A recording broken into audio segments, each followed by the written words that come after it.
always easy being a man, because, I was on a quick check now. How many men in here are proud to still be virgins? Any male virgins in the room? Okay. One guy. That's the thing, as much as men talk about sex, we hardly ever acknowledge the fact that we were virgins at some point. We never acknowledge our virginity. Especially I grew up in South London, where I never had the best sex education. While I grew up, you got sex tips like, well, you know what, yeah? If you drink Coke and she drinks Pepsi, she can't get pregnant, so...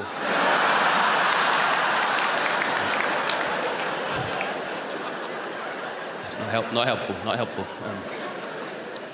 remember saying, for me, I remember what it was like to be like a virgin. I remember when I first became sexually aware, I woke up with two new friends, my virginity and my libido. But my libido was too weak and small and inexperienced to talk, so my virginity did all the introductions. So he was like, hey, Dane, I'm your virginity. I'm gonna make sure that you remain pure and innocent and you can have sex for a very long time. Yay! I'm like, oh, how are you gonna do that, virginity? Well, basically, I'm gonna wait until your voice never breaks. It takes a really long time and you don't grow any pubic hair, so you think you have a medical condition. Yay!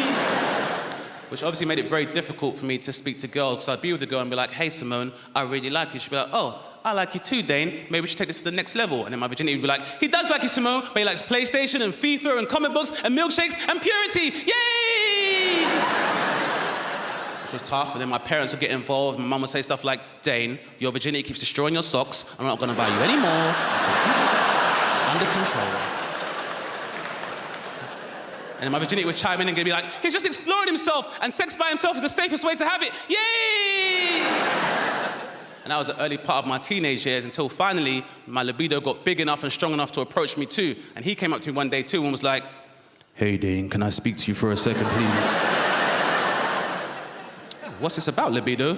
Well, it's about your virginity. I was thinking it's about time that we got rid of him. What are you saying? I'm saying that we take him out. Permanently. What are you guys talking about? Is it purity and innocence? Yay! Oh, virginity, I didn't realize you were here. Why don't you come along for a ride to Simone's house? And just like that, after having that companion for 18 years, my virginity was gone in 7 minutes and 23 seconds. That's 2 R&B songs, thank you very much. And the thing is, I didn't really think I would miss my virginity, but my life was a lot less complicated before sex came along, because all I have left now is my libido, and we have very different conversations compared to what I had with my virginity.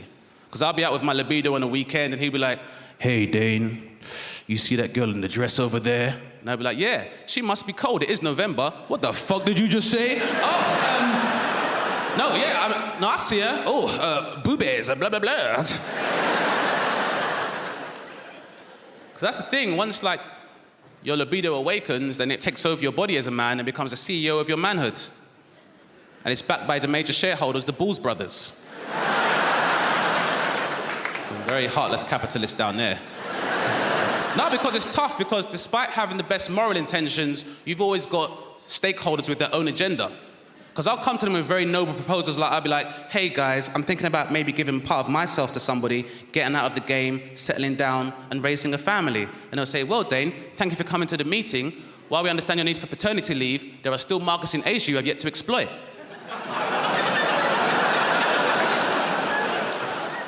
Well, what does that mean? It means, until you've been with the blonde Eskimo, you're never getting out of the game.